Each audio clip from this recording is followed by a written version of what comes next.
you for this session. And today our guest is Ben Pindar. He is the visionary entrepreneur and founder of Open Research Shop in UK, and a platform which use blockchain, tokenization, and Web3 to revolutionize how research is funded, shared, and turned into impact. So Ben's journey, thank you very much. We will ask from you what's the Ben's journey is. So Ben, thank you very much for joining this session. Ben is also have the master degree in entrepreneurship and management and business management background from the UK universities. Thank you, Ben, for joining this time, and thank you for your time.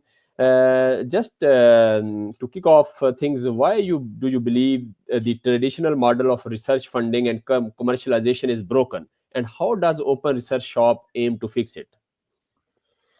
So I think research funding is slightly broken up. By the way, thanks for having me. I think research funding is broken specifically in the UK because it's so competitive. There isn't enough funding around to cover the research that needs to be done, right? So, hardly anyone actually wins these research grants. Not only that, it's extremely time exhaustive. I think there's a stat that researchers' time's spent maybe 20% on research and the other 80% is either on reviewing or trying to source funding to complete research. So if a researcher is spending the majority of their time not completing research, rather trying to find the ability to do so, there's probably something wrong with the system then. Financing of research is the major thing that makes research happen. Not only that, but in the UK, research budgets have been slashed by the current party in power. So money has stopped being put into research. So not only is it really competitive to get, there is now less of it available. So it's a really difficult thing to get, and there isn't much of it around. And this has resulted in universities having to cross-subsidize money from different departments in order to finance research, which is detrimental to the overall education system, obviously, because if you're pulling money out of one sector to finance another, something bad's happening there, right? And in the UK, we have a rather drastic problem in that 70% or around 75% of the universities are in deficit now. So a lot of them are running out of money. And that, again, stops them from having money to do research. This has resulted in things such as really drastic measures, such as fire and rehire programs, in which you've seen universities say to all the researchers in their institution, we're going to take, you've lost your job, essentially, and you're more than welcome to apply for the same job again, but we're going to pay you a lower salary. And nobody would ever want to be in that position. So research funding is in a drastic position in the UK, especially. So, Ben, one thing, what are the biggest bottlenecks researchers face today in securing funding and commercialization their discoveries? What are the greatest? Yeah, the question is biggest bottlenecks the researchers face in securing funding and commercializing their discoveries.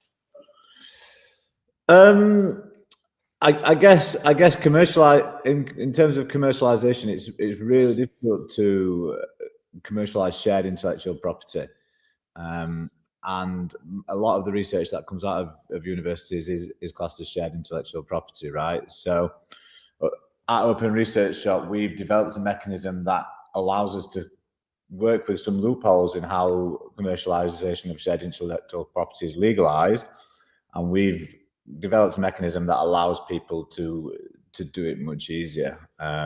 It's hard to tell you exactly what that is without giving away some trade secrets of how we do that, but so that would be one of the bottlenecks, I guess. I guess the other bottlenecks are sort of what we've touched on in that it's extremely difficult to get research funding. I mean, I came up with the idea for my organization through struggling to find funding for my research itself. Like scholarships in the UK, specifically, are really difficult to get, and only around 1% or 2% of researchers actually get scholarships for their PhDs. The rest of people have to go out there and find funding for themselves. So again, the bottlenecks are very much just the lack of the availability of research funding, and the difficulties in commercializing said intellectual property sort of slows it down. We've tried to get around that by streamlining it and allowing investors to come into research rather than relying solely on grants, and that allows a return on their investment through the commercialization of any IP. Yes, another thing, Ben, for example, you are also CEO and founder of Open Research Shop. And how can technologies like blockchain and tokenization truly change research funding models and make them more equitable? So it adds a layer of transparency, I guess. Through the blockchain, we can securely track and transfer ownership of things. So it allows us to see where one thing's going and where the other person's received it, and source it or follow it from the source of creation. And again, the same for tokenization. It allows us to split these big things up into littler parts, and then it allows more individuals to finance those little parts, and you can see where it's all going. It's sort of I guess you can think of it as like breaking down a little problem into smaller, more manageable sizes, and then you can ultimately, because you know where it's all gone and where it's all going, you can still collate that as a whole.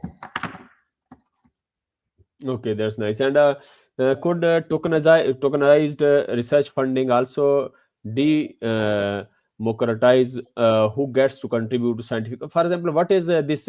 How you are doing? For example, blockchain, tokenization, are these kind of things? How your open search shop is contributing in this commercialization? Can you please explain? So how it works is we use tokenization to allow people to purchase an investment into a piece of research, right? You will buy, let's say, £1,000 worth of this research, and you'll be given a token which represents your stake in that research. You will be given also the rights to vote on how commercialization might happen. So you then fall into a pool of intellectual property token holders, and that in itself forms an intellectual property pool, and that pool of people will then vote on how that intellectual property could be commercialized. So as an example, the research might develop a new drug to cure hair loss, and then an organization could come in and want to rent the license to access that intellectual property, and then the pool of people would vote on whether that is yes or no, and if it goes to yes, they will license that to that organization and see a return, essentially. And what other industries are already doing the same successful research commercialization to adopt this alternative method? Do you know? Can you share any other industries or fields they are already doing this? I'm not sure about industries, but there's an organization in America that's doing something very similar called Molecule, and they have a product called Catalyst, and they do something very, very similar to what Open Research Shop does, in that they share tokenize the ability to finance research. It's done through Ethereum, and then they also share and commercialize intellectual property. Industries that it's suited best to are things that have intellectual property that come out of the research, right? So some research is less obvious where the intellectual properties might be, like arts and humanities. And then you have types of research where it's much more obvious, such as biomedical and engineering types of research. So products like this, like mine, Open Research Shop, and indeed Catalyst, are more suited to research that creates intellectual property, so biomedical. And I think that is where a Catalyst basically focuses. That's not to say, though, that social science research doesn't have any intellectual property, because it could come in the form of a framework, which, it's still intellectual property. It's just a little bit less obvious. So it could work. It could work for all types of research, and you don't necessarily have to have intellectual property that comes out of the research to invest in it in an Open Research Shop. There might be some philanthropists or or charitable organizations that actually just want to see a certain sector of research advance for whatever reason, and they're more than welcome to put that research onto the website or the tool, and then those people can come in and fund it. You don't have to see intellectual property come out of it. It just makes it a more attractive investment option for the investors. Yes, nice, nice. And also, what universities or higher education institutions need to play the role in next 10 years to keep up with these innovations or these kind of shifts?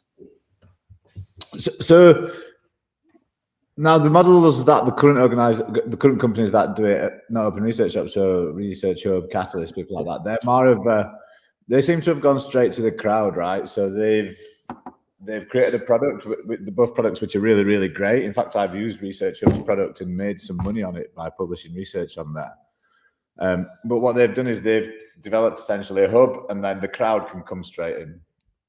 In a way, they've sort of excluded the universities, if you like. You know, they've allowed the staff that work at the universities to use their model, but they haven't gone to the universities as far as I'm aware. So, which is slightly different to Open Research Shop in that we work with the universities. So, you know, the role that universities can play in this model is to be open-minded, right? Because the academic ecosphere and research, as you very well know, it can be quite closed, and it's quite an ingrained area in that they don't like a lot of change, especially publishing. Academic publishing is owned or run by 5 major corporations, basically. They publish 50-60% of everything that happens. But they've sort of got an oligopoly now because of that, right? So universities, they need to keep an open mind about what can happen now, because companies like Catalyst and Research Hub could draw out researchers from their organizations to go independent, whereas you could come to a company like Open Research Shop, which is going to universities and making sure they're key partners in this new movement, right? We don't want to exclude them. We want to go into the universities. We want to provide them this tool as, mission critical to their business model. And we want to use it to help them raise money that they can then use within their organizations to get more research done, empower more innovation, and ultimately grow the value of those universities, which is done through research and releasing cutting edge research. So yeah, to keep open-minded and I guess be willing to try new ways of raising research money. It would be daft to ignore what's possible now thanks to this technology. Yes, you mentioned about the tools for the business models. What kind of skills and are tools which everyone should equip for this commercialization or for this mindset? Well, the tools. I mean, you don't really, the tool is that we've built the tool, right? So Open Research Shop is the tool to allow you to do it then. And the method in which we've done it slightly differs again to the tools that are on the market. So we've done it in cash. We haven't used cryptocurrency, actually. The competitors use cryptocurrency, or Ethereum, Research Coin, or whatever that might be. And we've done a lot of research and spoke to a lot of the universities in the United Kingdom, especially, and they don't really want to use cryptocurrency. You know, higher education institutions see cryptocurrency as a very risky, volatile way of doing things. They don't. This is our website. It's a little bit out of date, unfortunately, but they don't use cryptocurrency. This you're looking at Drew Morgan there, who deserves a mention as well. He's the co-founder of Open Research Shop. He's working away today on the code base, but without Drew, it wouldn't have been possible. So. But yeah, so what we've learned from speaking to universities is that they don't want to use cryptocurrency. They don't really want anything to do with it. It's just too risky. And not only that, but there's a massive educational piece that's needed with cryptocurrency. I mean, maybe not to you or I, but a lot of people still don't even know how to buy it. They still don't even know how to convert it from one thing to another. And when you have to start training your entire staff team, which could be over 1,000 people, right, to learn how to use this cryptocurrency, which is highly volatile, and also investors don't really want to change £10,000 into cryptocurrency, which could be worth £5,000 20 minutes later. Nobody wants to do that when you can use cash.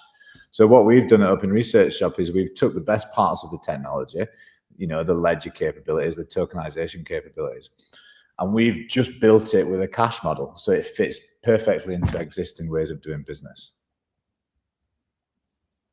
Very nice, very nice. And what mindset should young researchers to develop if they want to not just publish but commercialize their work?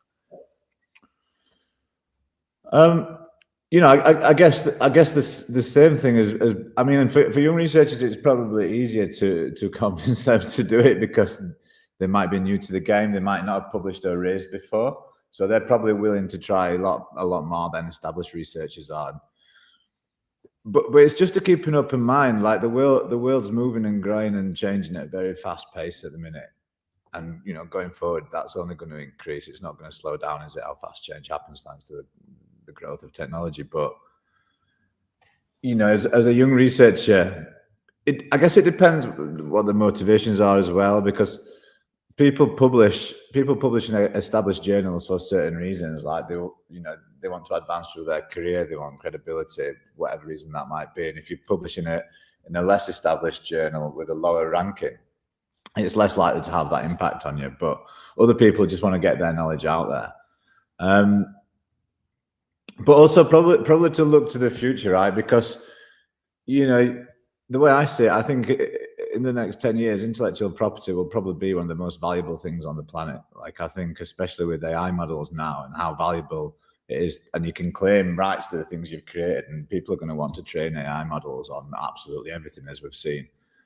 So young people, they should go into the future thinking, how can they claim ownership of the things that they've created, and how can they not give it away so easily? And now we can do that through tokenization.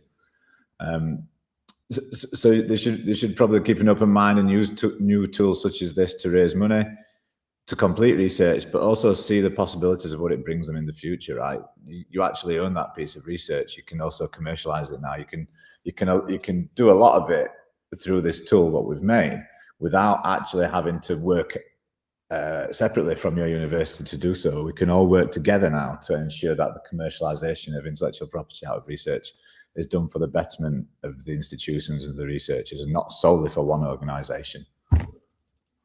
That's nice. Good. That's thank you very much, Ben. And just before ending this session, any comments or anything you want to share, please? Only to thank you very much for inviting me to this call. And if there's any researchers out there who are looking to raise funds, or any universities that are interested in raising more research money, they can contact me at info@openresearch.shop. That's my email address. I forgot that. And we're taking on people to help us test the product now as well. So if anybody would be interested in getting early access to Open Research Shop and helping us test the mechanism, you're more than welcome to just reach out to me at that email address, which is info@openresearch.shop again, and I'd be happy to onboard you to the platform. Very good, very good. Thank you very much, Ben. Thank you for your time, and to highlight the cracks in the old system, and for offering real and actionable hopes for the future of research commercialization. Thank you, and have a nice time. Thank you very much. Cheers. Thank you. Bye-bye.